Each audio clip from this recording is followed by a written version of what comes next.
In this session, we will discuss about the measures of dispersion, then an introduction to skewness as well as the vertices. First of all, we will look about the measures of dispersion. Actually, this dispersion is we are going to identify what are the measures that we can use to measure the variation of a given set of data. If you see about the measures of dispersion, we can say it as the degree to which numerical data tend to spread about an average value is called the variation or the dispersion of a set of data. So far, what you have learned was you have learned about the measures of central tendency. Under that, you have learned about we will consider the mean value rather than considering this mode or median.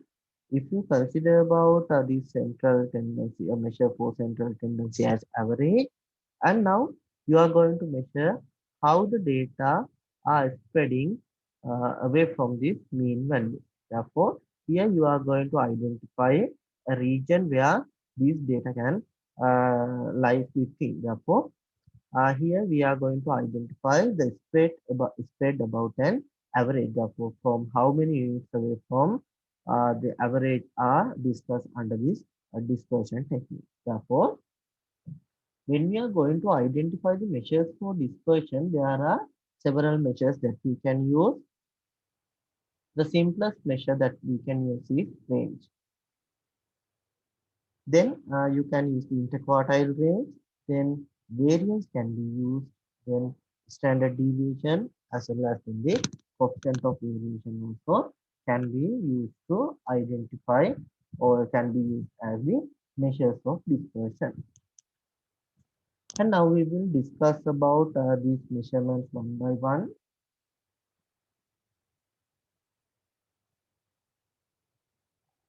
And if you see about these purpose of the measuring dispersion, then we can identify these are the following or the main purposes of measuring the dispersion.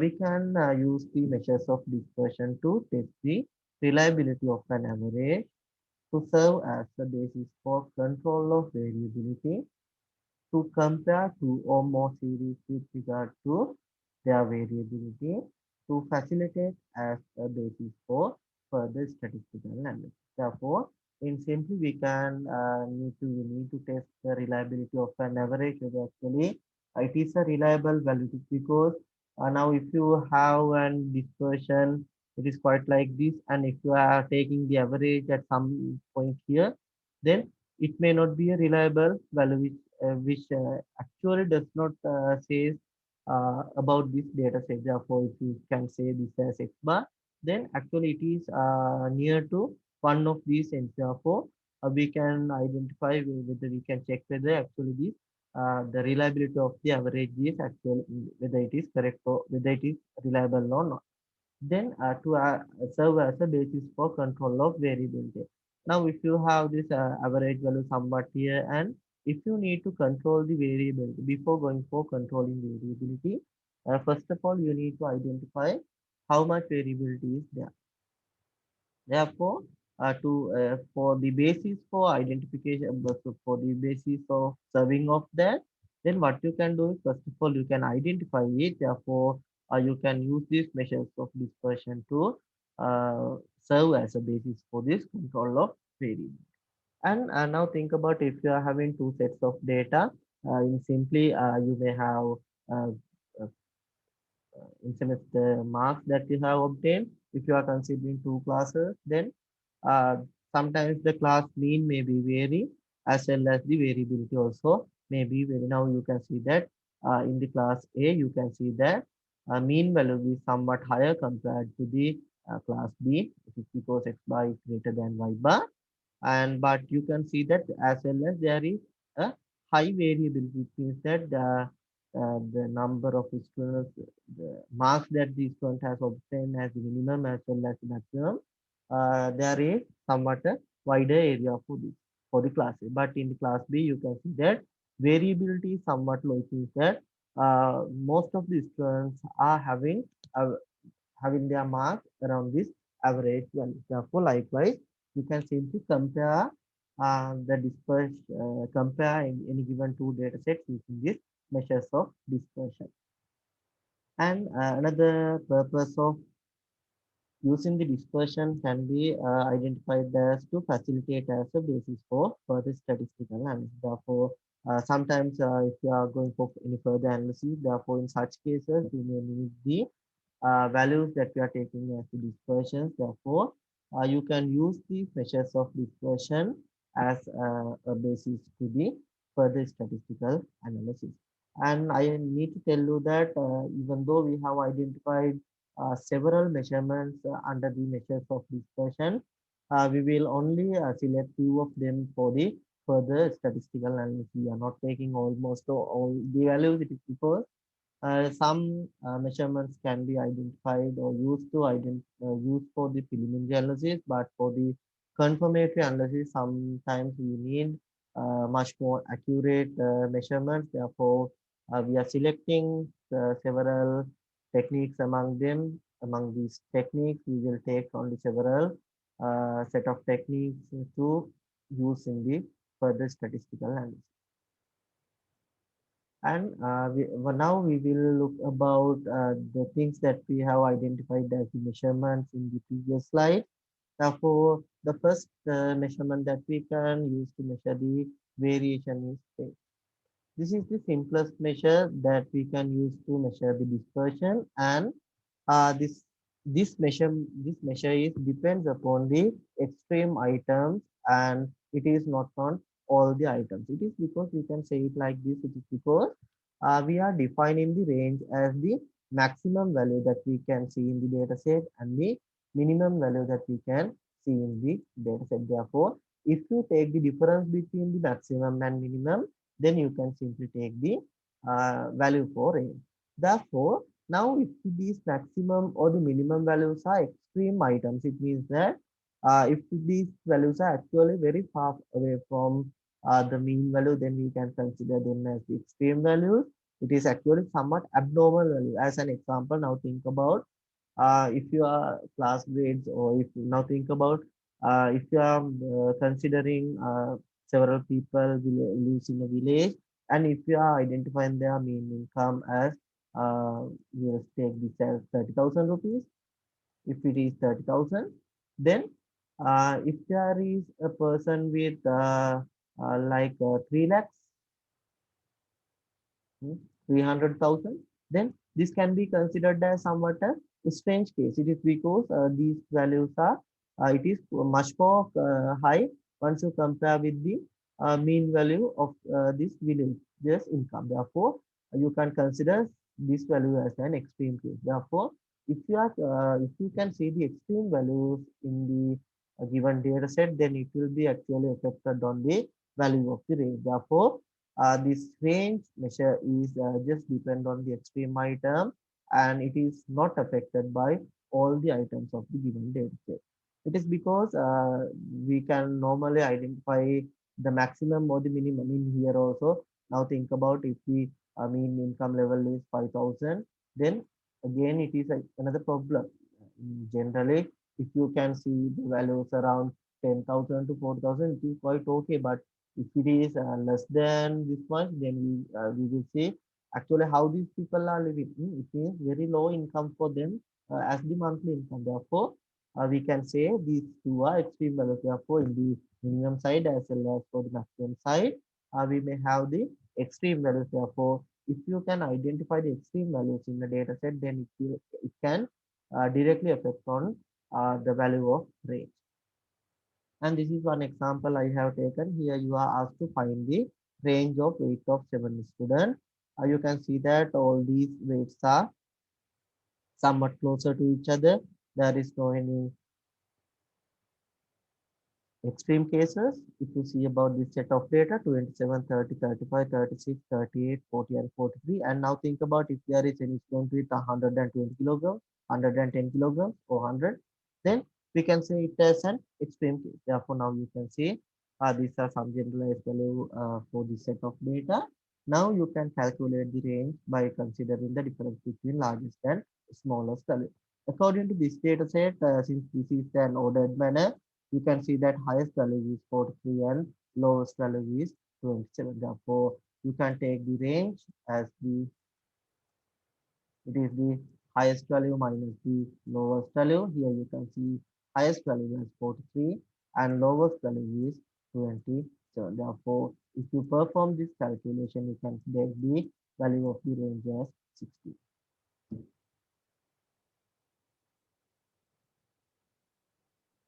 And the next measurement that we can consider for interquartile range. Interquartile range is a measure of measure of statistical dispersion being equal to the difference between the third quartile and the first quartile. We are abbreviating this interquartile range as IQR, and this can be obtained using taking the difference between the third quartile and the first quartile. Therefore, if any data set is given, now you can see that number of wins are given as 0, 1, 2, 3, 4, 5, and 6, and their frequency is also given in this data set. Therefore, you can use the techniques that we have discussed in the previous session to identify the first quartile and third quartile. Therefore, using those techniques, you need to identify the, first of all, you need to identify the first quartile for this data set, and thereafter, you need to identify the third quartile of this data set. Therefore, you can simply obtain the interquartile range by just taking the difference between third quartile and first quartile. Therefore, Q3 minus Q1 value gives you the interquartile rate. Therefore, you can consider this as an exercise to calculate the interquartile range. Therefore, the things that we have discussed in the previous session can be used here to calculate the Q1 value and thereafter calculate the Q3 value. And then you can take the difference between the third quartile and first quartile to obtain a value for IQR.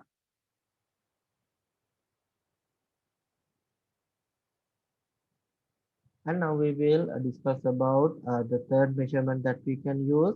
This is the mean deviation. Another name for the mean deviation is the average deviation.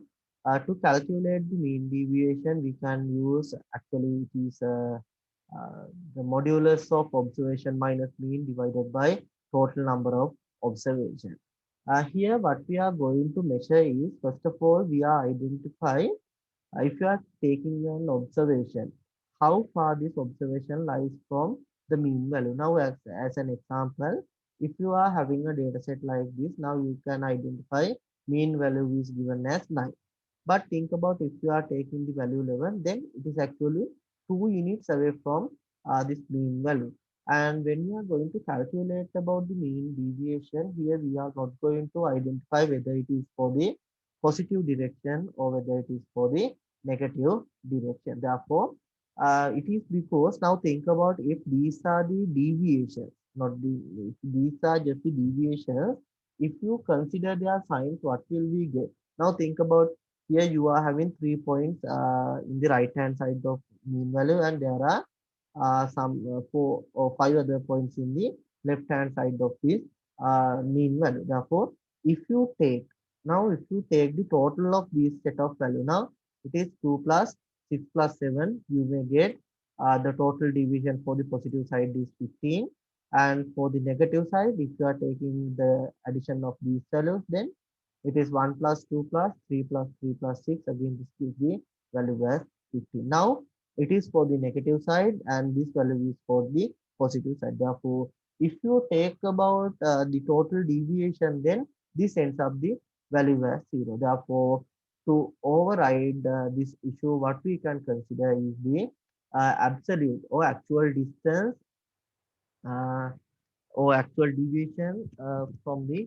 mean value. Therefore, here we are considering on the magnitude only. We are not going to consider about the sign in this case when we are calculating the mean deviation. Therefore, if you just take the deviation for the positive and negative directions, then definitely we will get this value as 0. Therefore, this cannot be used as a useful measurement to comment on. Therefore, what we can do is we can just consider their magnitude only. Therefore, Mean deviation is now defined as the xj minus x bar. It is as the observed value minus the mean value, and we are considering its magnitude only. Therefore, we are not going to worry about the sign whether it is plus or minus. We will just consider the magnitude only, and then we will get the addition of all these values and then divide it by capital A. Yeah, the N is stand for the total number of observations. And if you are having simple set of for the ungrouped data, the simple set of values like this. If you are having ungrouped data, then mean deviation can be counted using the equation mean deviation equals or mean deviation of x bar equals summation of magnitude of xi minus x bar divided by n, where xi is the ith observation, x bar is the sample mean, and n is the number of observations in the data. And if you are having a set of grouped data, if you are having a group data set, a data distribution, then for such case, you can calculate the mean deviation. When you are calculating the mean deviation, then you can use this equation. Here, the additional term that we are including here is this Fy.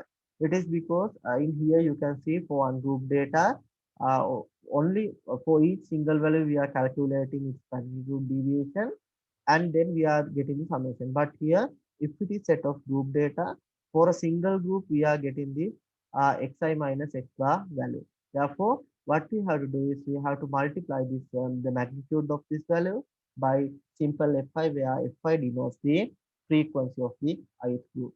And then you have to get the summation for this quantity and then divide it by summation of fi, where it is the total frequency and itself equates to the total number of observations in the set of data. By using these two equations, you can calculate the mean deviation for the set of value. If you are considering for the first set of values, if this is the first set of values, we can see here. In here, what you are getting is, if this is the first set of data, what you can do here is to calculate the mean deviation. You can use the equation as it is the xi minus x bar divided by the summation of xi minus x bar divided by this n, where n is the number of observations. Therefore, as the first thing what you need to do is, first of all, you need to calculate the mean value. Therefore, to calculate the mean value, you need to get the total. It means that 100, 150. Then likewise, you have to add all these values together. Therefore, once you added all these values together, then you will get this as uh, 3321 altogether. To calculate the x bar, first we need to calculate x bar. It is 3321. Now, if you see about how many observations are there are altogether, it is 2, 4, 6, 8 altogether. 9 observations are here.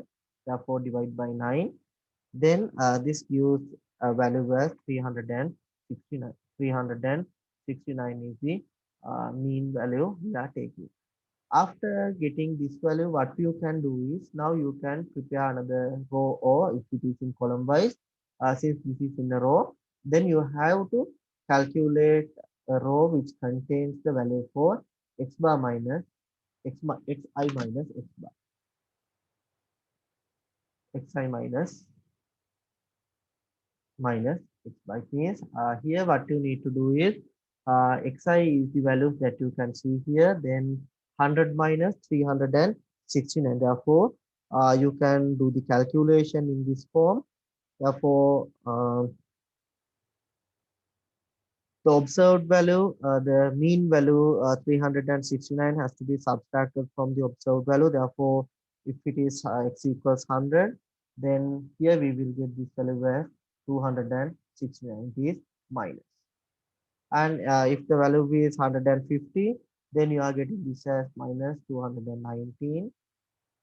Then if it is 200, then value is minus 169. Then if it is 250, then you can get this as minus 119. If it is 360, value is minus 9. If the observed value is 490, it is 121. For the observed value 500, value is 131. For the observed value 600, then value is 231. Then for the value 671, you may get the value as 302. But here you can see that you have just obtained the values for xi minus x bar. Now you need to obtain another column contains the xi minus x bar magnitude. Therefore, here what you need to do is you need to take the magnitude of this data. Then what you can do is you can take the magnitude values only. Therefore, here we are getting 269. Then next value is 219. Then 169 is here. Then 119. Then value 9 is here. Then 121. Likewise, you can get the values up to 302. Once you get these values, now what you have to do is now you have to take their summation. Therefore, if you take these summations, then you will get this as it is the summation of the magnitude values. Then we can get this as total value as 1570. Now you can say this value is 1570. Then this has to be divided by 9 since it is the total number of observations that we had. Therefore, if you perform that calculation, then you can say the mean deviation is equal to 174.4. This is how you are calculating the mean deviation for a ungrouped data set. And in the second one, you can see it is actually a group data distribution. In here, x values are given and the frequency values are given. In here also, what we have to do is when we are having this in this form, it is x. Here we are having the values as value of x.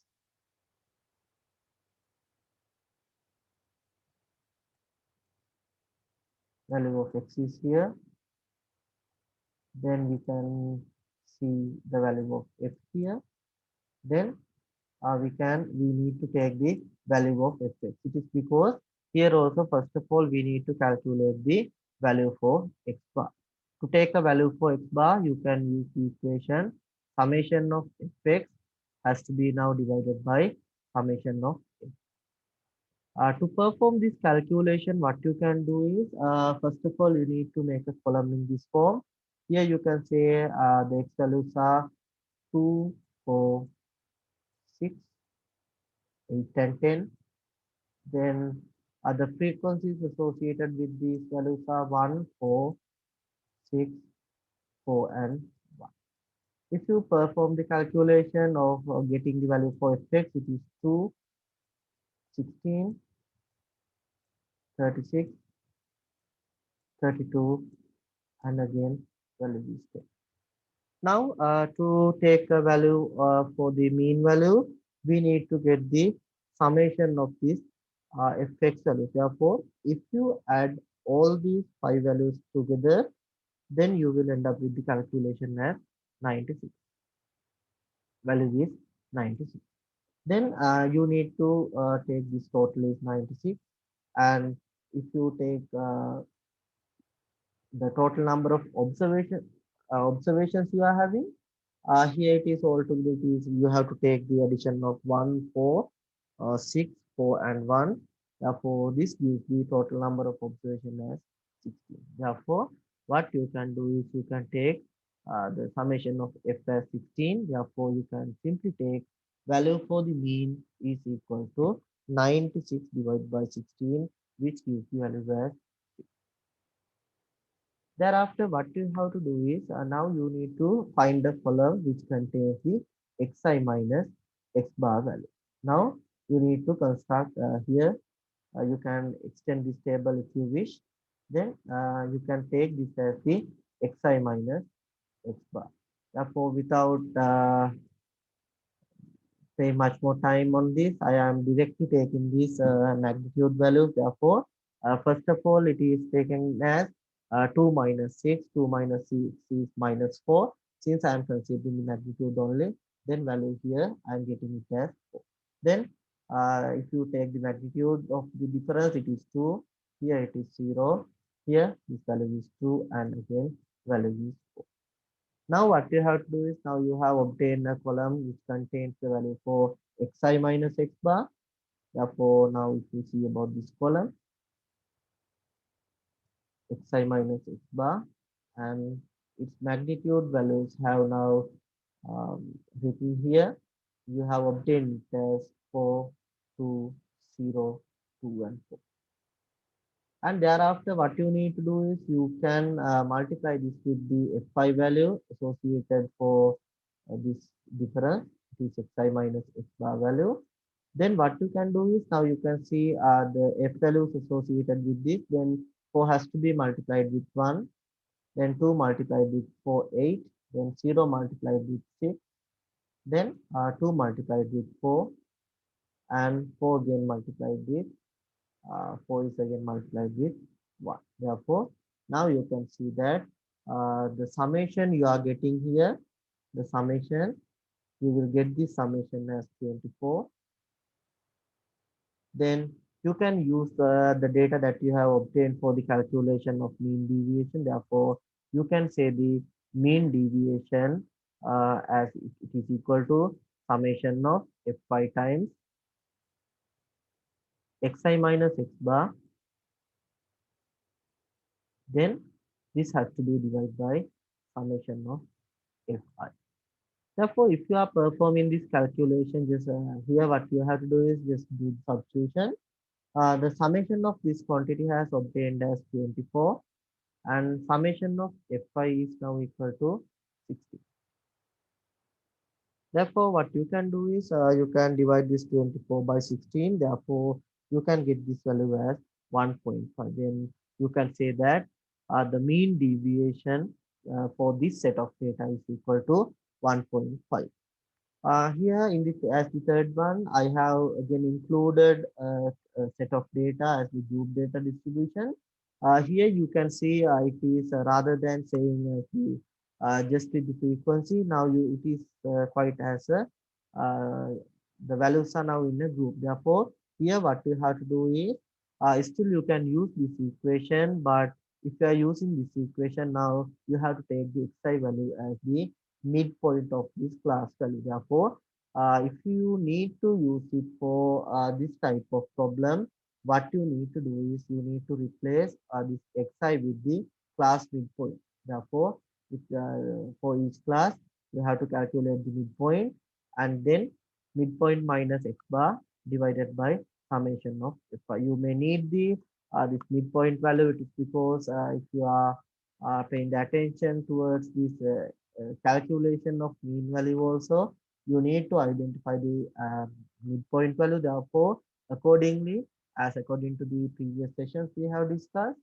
first of all obtain the mean values, and then take the differences from mi minus x bar, then multiply it with the phi value, and you can perform the calculation, and you have to obtain an answer for mean deviation.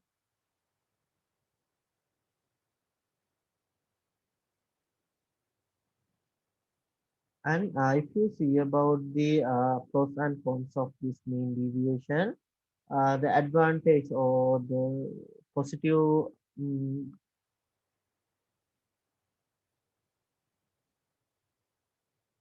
we can say this as the pros of this mean deviation. Therefore, we can say simple to understand and easy to compute. This is one of very easy calculation of identification of measurement for deviation.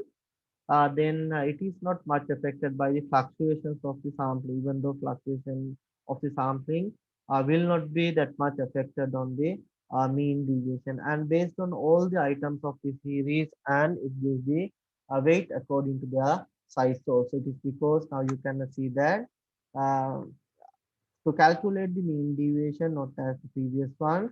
In the previous ones, the range or the this interquartile range, what we have used those, they are the only a set of values only. But here, to identify the mean deviation, we are taking support of all the values. Therefore, since we are including all the values, therefore, this can be meant to be a very good thing, very good quality of this mean deviation. And this gives the weight according to their size. It is because now think about we can take their frequencies also. Therefore, we can then we can allocate these values also to calculate the mean deviation. And the cons of this mean deviation, as this is non-algebraic treatment. It is because here we are not going to consider about the deviation in positive direction or negative direction. Therefore, we are simply ignoring the whether it is positive or negative without paying the attention on the sign. We are just taking the magnitude only. Therefore, we can say this as an non-algebraic treatment. Therefore, this is one disadvantage of this mean deviation.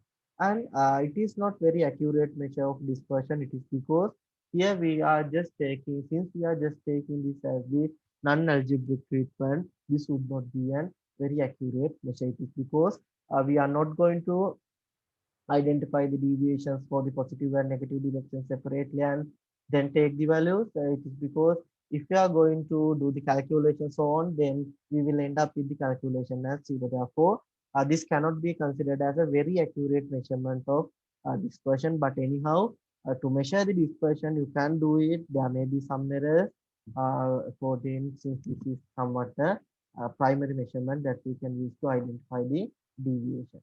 And this is not suitable for further mathematical calculation or for any statistical calculation hereafter.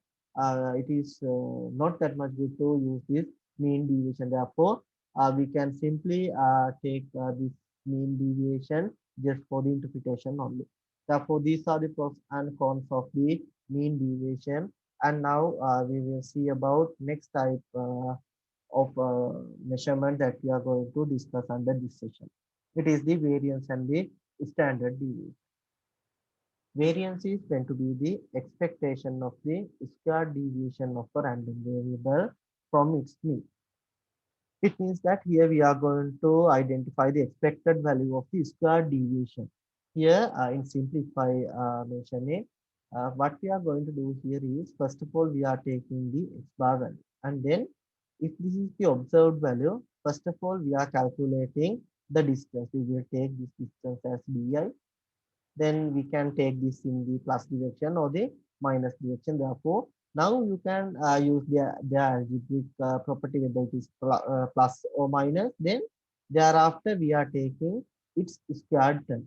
Then its square term, and then expectation is calculated. It is then we can simply calculate the mean value. Therefore, this is actually what we are mean by the variance. It is the expectation of the square deviation of a random variable from its mean. Here we have identified if there is a single value xi minus x bar taken as b, then you are taking the square distance and then take the summation for all the variables and then take the expectation or simply the mean value. Informally, this measures how far a set of random numbers are spread out from their average. Therefore, here also we can say we can use the variance to identify how many units away from this observation has deviated from its mean value. And this is one measurement we can use, and standard deviation is the another measurement we can use to measure the variation of a given set of data. Actually, this standard deviation can be simply considered as the square root of the variance. Therefore, once you identify the value for variance, by taking the square root of that value, you can simply calculate the value for standard deviation.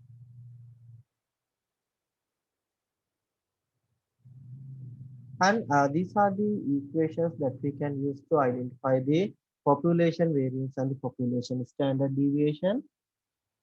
Therefore, if you are analyzing population data, then we have to use these equations. In generally, we are defining all these measurements for the sample basis. Therefore, this is just for we can just add this for the knowledge only. Therefore, if you need to identify the population variance, if it is ungrouped data, then you can use this equation. And in generally, we are denoting variance by sigma squared, and standard deviation is denoted by sigma. It is just the square root of this quantity. Therefore, we can say standard deviation is equal to sigma. It is the notation we are using. If you are having a group set of data, the population variance can be obtained using this equation. And to calculate the population standard deviation, you can simply take the square root of the variances. Therefore, just taking the square root of the variances, you can simply obtain the standard deviation for a given set of data. But we can use these equations if we are analyzing, or if we are going to identify the variance for the population data. But if it is in general, we are using sample data. Therefore, these are the most frequently using equations if we are using sample data.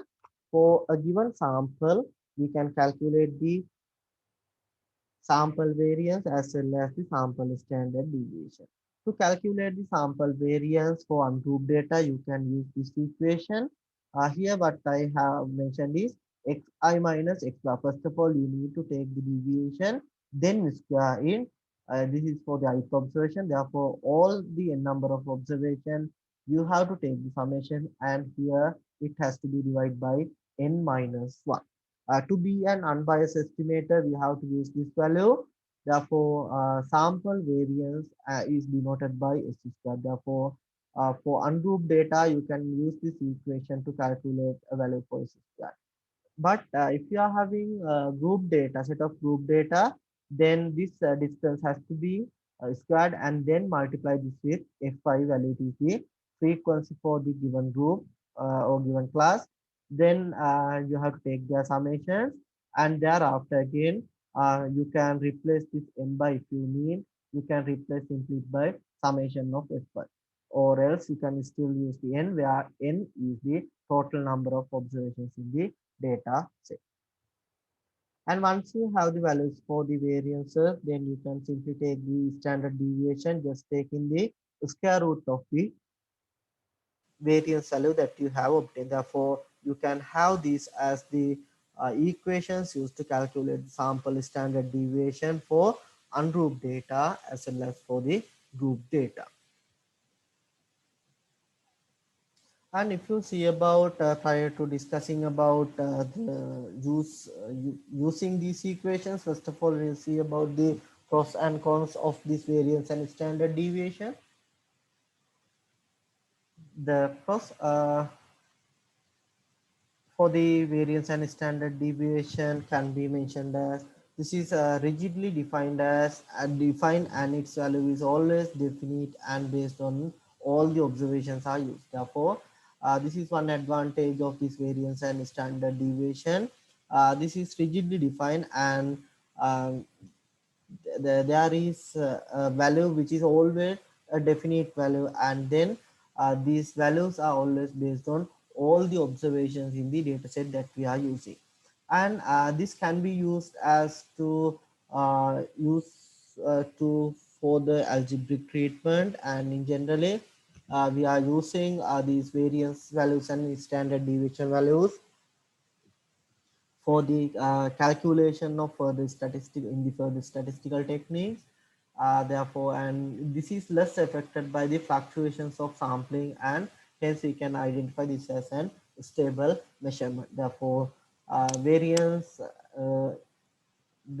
is less affected by the fluctuations of the sampling. Therefore, according to the sampling, it is have very less fluctuations. Therefore, this can be identified as a much more stable measurement for measure the variation. Therefore, we can say this as an advantage of this variance as well as the standard deviation. And if you see about the cons of the variance and the standard deviation, this has the more weight to extreme values, because the values are scattered up.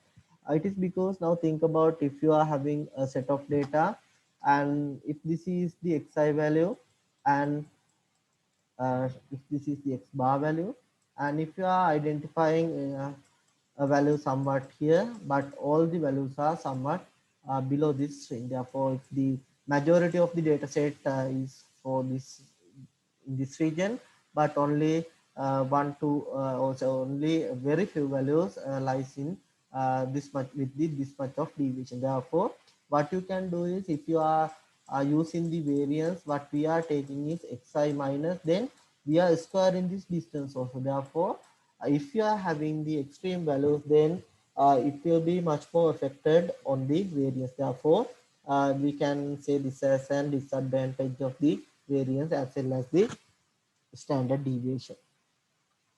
And this is also an absolute measure of variability. Therefore, since it is an absolute measure of variability, then we cannot use it for the purpose of comparison. Therefore, in general, we are not going to use this as the purpose for the comparison, since it is a absolute measure. And this is not found favor with the economist and the businessman. It is because uh, in generally we with the fluctuations it is highly affected. Therefore, it is not to use in favor of the economist as well as in the businessman. Therefore, there are some disadvantages in the variance and the standard deviation. Therefore, we have to accept that none of the measurements are perfect. Therefore, there are some errors, but anyhow, if you are using a measurement, the measure, then we need to take a measure which is much more appropriate with the less number of errors. And now if you see about an example regarding this calculation, here this says about this table gives the marks obtained by 10 students in GRE examination, and here you are asked to calculate the standard deviation. Here it is actually it is somewhat like this. In the first row it is the student number. In the second row you are having the marks. Therefore, what you can do is first of all you can have this. It is better if you can write in the vertical manner. Here you are having xi values, fi values are xi values are included only. Here just this student number is just for identification, and for each student marks have observed. And to calculate the variance and standard deviation, if you can calculate the variance, then taking the square root of variance, you can easily calculate the value for standard deviation. Therefore, when you're going to calculate the variance, you can follow this procedure. First, you can write down the marks, and thereafter, what we can do is we can take their summation. Summation of x can be taken, and using this value, you have to obtain a value for x bar. Therefore, x bar can be now obtained as summation of x divided by n. Then you can calculate the value for xi minus x bar. First, calculate the value for xi minus x bar. It means that you have to subtract the mean value from each of the observation, and you can get a get set of values. Then in the next column, what you can do is you can now take the square term of these values. You can now take the square term of these values x bar. It means that the value that you obtain here, now you need to take its square term. Therefore, in this column, you are now having the, in the second column, it is just the deviation, but in the third column, it is the square deviations. Therefore, at the end of this column, you need to take the summation, then the summation is summation xi minus x bar square term. Therefore, the equation that you are used to calculate the variance is s squared. This is equal to summation of xi minus x bar, and square term has to be considered. Then this has to be divided by n minus 1. According to this example, since 10 students have used, then this quantity has to be now divided by 9. Likewise, you can obtain an answer for s squared. Then you can try for this exercise by yourselves, and in simply using this method you can obtain an answer for s squared. And then to take the standard deviation, what you need to take is you need to take the square root of the value obtained here, obtained for s square. Then you can simply take the value of s. For this data set, you can calculate the value for s. And in the next data set here, it is quite like a group data distribution. In the group data distribution, what you have to do is, first of all, you need to identify the this class midpoints. Therefore, rather than using the xi values here, therefore here what you have to do is, instead of these xi values, what you need to do here is, here first of all take the mi values. It means the class midpoints has to be obtained, and then mi minus x bar values has to be taken. To calculate the x bar, what you can do is, you can take this x bar as the summation of fi mi. X bar as the, it is the summation of fi times mi, where mi is the class midpoint. If you still need to use as xi, definitely you can use the xi values, but anyhow it should be the class midpoint value. Therefore, using this equation you can calculate the x bar value. Then that x bar value has to be now subtracted from the class midpoint value. Therefore, mi value would be in the first column. In the second column, mi minus x bar values are obtained. Then you have to square these values to get the mi minus x bar square term. Thereafter, you have to construct another column. In here, it is no need to take the none of the summations. Then in the next column, you need to obtain a column multiplying just this quantity by the fi value. Therefore, this can be taken as fi times mi minus x bar squared. Therefore, if you see about the previous equation we have discussed in this session, the equation we have discussed was to calculate the sample variance is fi times xi minus x bar square. Here instead of xi, now we are using the mi. It is because we have identified if it is a group set of data, then mi is a reasonable value to denote a set of values in a group. Therefore, you can now, once you take these values, then you can at the end you can take their summations, and thereafter what you can do is we can calculate the s squared. S squared can be now can be taken as taking the summation of this fi times mi minus x bar squared value, and then this has to be divided by n minus 1. N can be now taken as where n is equal to summation of fi. Therefore, using this equation, you can try for this problem also.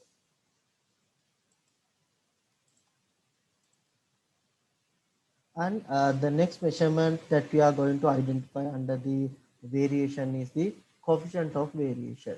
The coefficient of variation is the determined by standard deviation divided by mean multiplied with 100%. This because coefficient of variation is said to denoted as a percentage value. Therefore, to calculate the coefficient of variation, you can divide the standard deviation by mean and then multiply it with 100%. Therefore, if you use the notation, this is for the population data, sigma divided by mu into 100%. But for the sample data in generally, we are using this equation. S is the sample standard deviation divided by x bar. It is the sample mean, then multiplied with the 100%. Therefore, this can be identified as one good measurement of defining the variability. If you need to compare two sets of data, therefore, if you need to compare two sets of data rather than using standard deviation or these variance or any other measurements, it is better if you can use this coefficient of variation. Therefore, to calculate you, this is an example that you can calculate for this coefficient of variation. In here they have include the wages for two factories A and B. Weekly wages are included here, and there are two factories, and they have identified that average for the factory is 34.5 and average for factory B is 28.5. And they have identified that for factory A standard deviation is 5, and for factory B standard deviation is 4.5. And the number of workers are included here. It is because if you go through these questions, we can understand why it is needed. But if you just need to calculate the coefficient of variation, you only need the standard deviation and the average only. Therefore, but in the first question, it asks which factory A or B pays out a large amount. It means that first of all, you need to identify which factory pays the large amount as the salary or the weekly wages. Therefore, what you can do is you can simply compare the total of the factory A with the total of factory B. Therefore, you can take the total for factory A, just taking the average value multiplied by number of workers. Therefore, it is 34.5 multiplied with 476,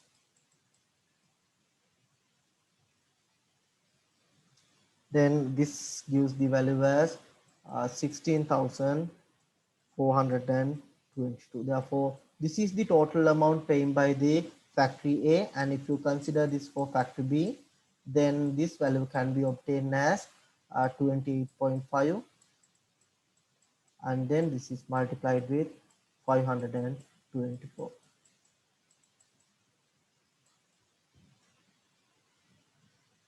If you perform this calculation here, it gives the value as 14,934. Now, if you compare about the total paying by the factory A and the factory B, you can say now that the factory A's pay more as the weekly wages with compared to factory B. But in the second question, it asks which factory has the higher variability in individual wages. Therefore, now you need to compare these two factories. In the first case, you have just compared it with using the totals, but one more very good measurement is just comparing these factories using the coefficient of variation. Therefore, if you have a higher value for coefficient of variation, then we can say that the variability is high, and if it is a value which is somewhat a lower value, then we can say that there is a low variability in the individual wages. Therefore, if you calculate the coefficient of variation for factory A, then this can be obtained as S divided by X bar multiplied into 100%. According to factory A, the standard deviation is 5, average is given as 34.5, and then this has to be multiplied with 100%. If you perform this calculation, then you will get this value as 14.49%. The variability for the first company is 14.49%. And if you repeat the same calculation for the factory B, then once you do the substitution, standard deviation is 4.5, mean value is 28.5, then multiply this with 100. Therefore, what we are getting here is 4.5, then divide by 28.5, and then multiply with 100. This gives the value as 15.79. Now, this is the percentage that we are getting here. Now, once you compare these two values, this is the coefficient of variation for factory A. This is for the factory B. Therefore, once you compare these two values, now you can comment on this as factory A has less variability in the individual wages, but in factory B has higher variation in the individual wages. Even though they have paid a large amount, their variability is quite high, quite low compared to the factory B. That is how we are comparing any given two data sets using the coefficient of variation. If you are having the summary measures, if you just do not have the summary measures, the only thing you can do is if you just have the totals only, then you can just say about the totals. the company pays large amount than the company B. And but if you see about these two, then you can say that for the company A, the workers get somewhat a similar salary compared to the company B or factory B.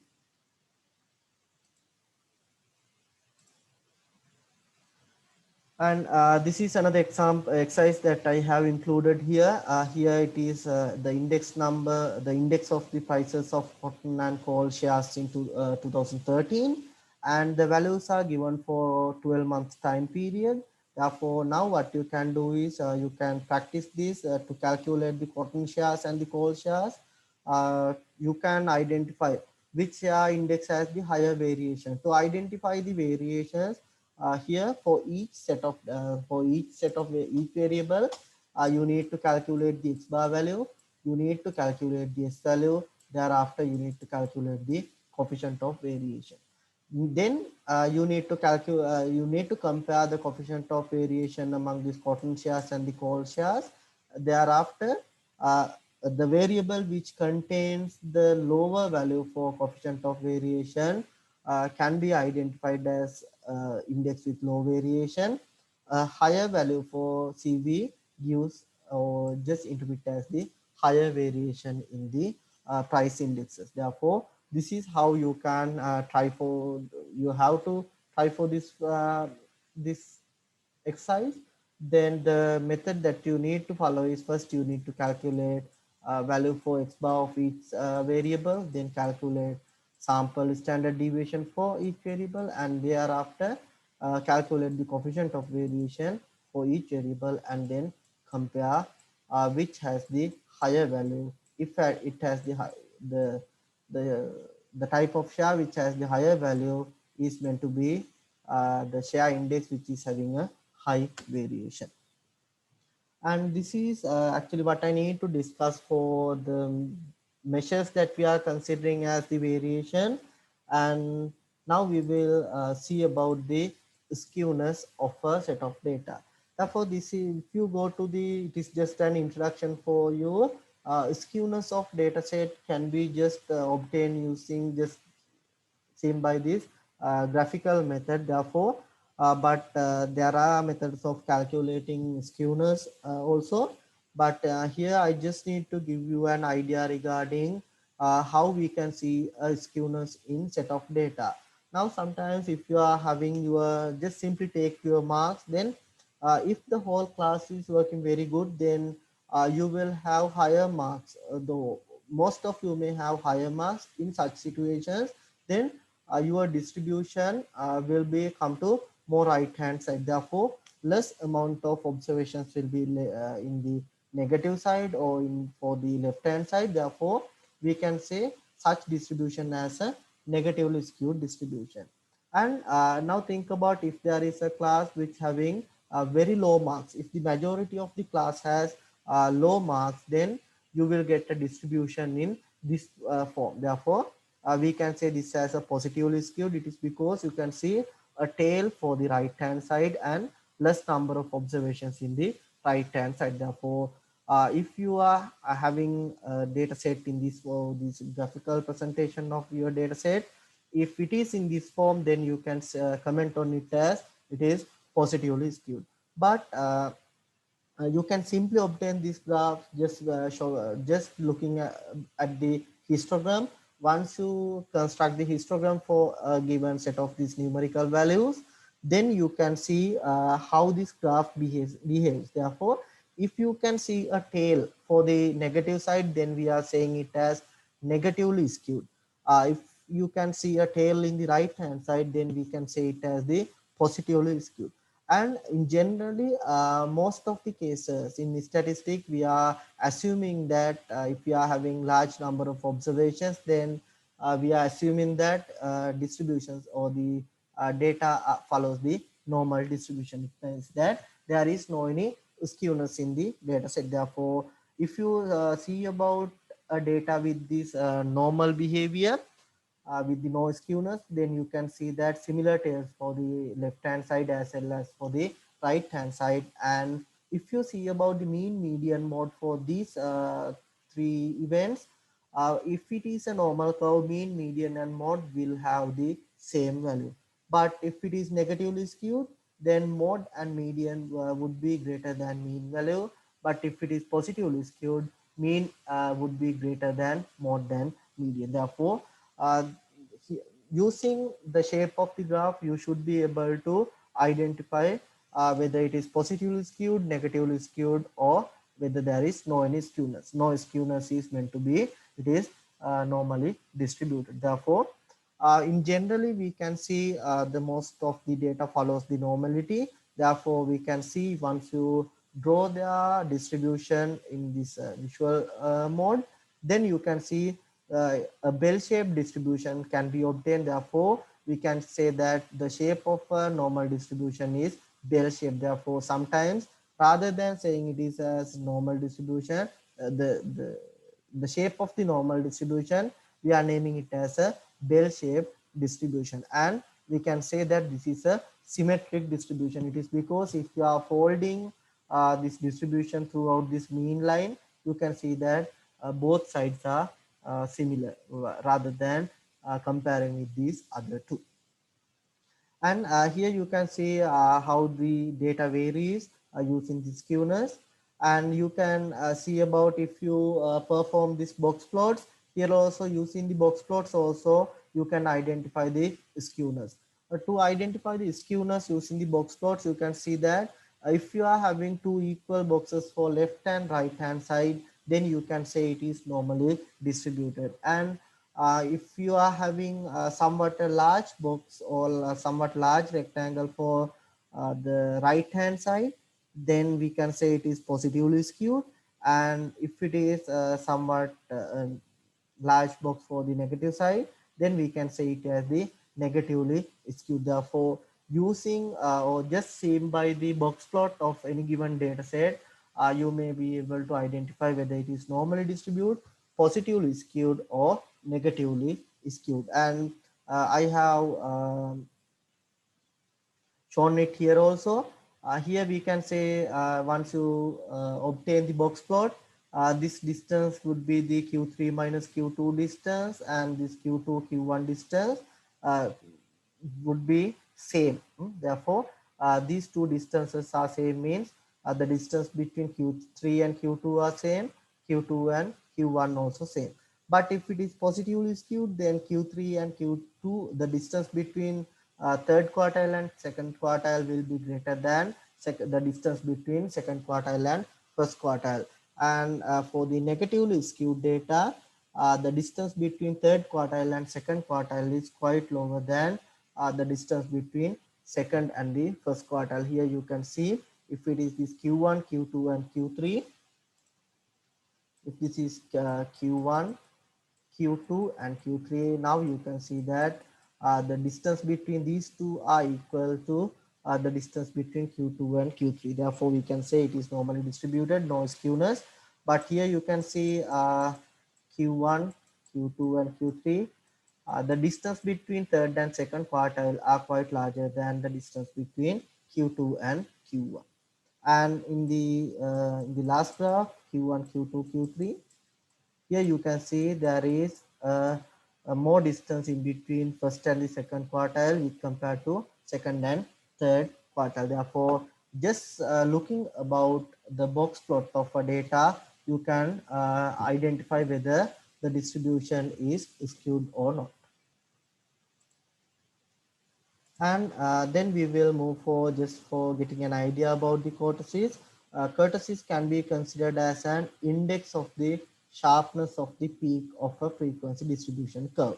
Now you can see that if you are drawing a distribution curve, then you can have somewhat very sharp point as the peak, and or else it may be just not that much sharp peak. Therefore, according to the sharpness of the peak, we can identify whether it is leptokurtic, mesokurtic, or the platykurtic. Therefore, now if you are having much more sharper value, in general we are considering the sharpness. If you are considering the sharpness as 0 level, then if it is we are taking the sharpness as 0 level for a normal distribution. Therefore, in generally here you can see that this green color shows uh, just it is quite a normal distribution. Therefore, if you say this as the sharpness as 0, then if you are getting any graphs much more sharper than the normal distribution for its peak,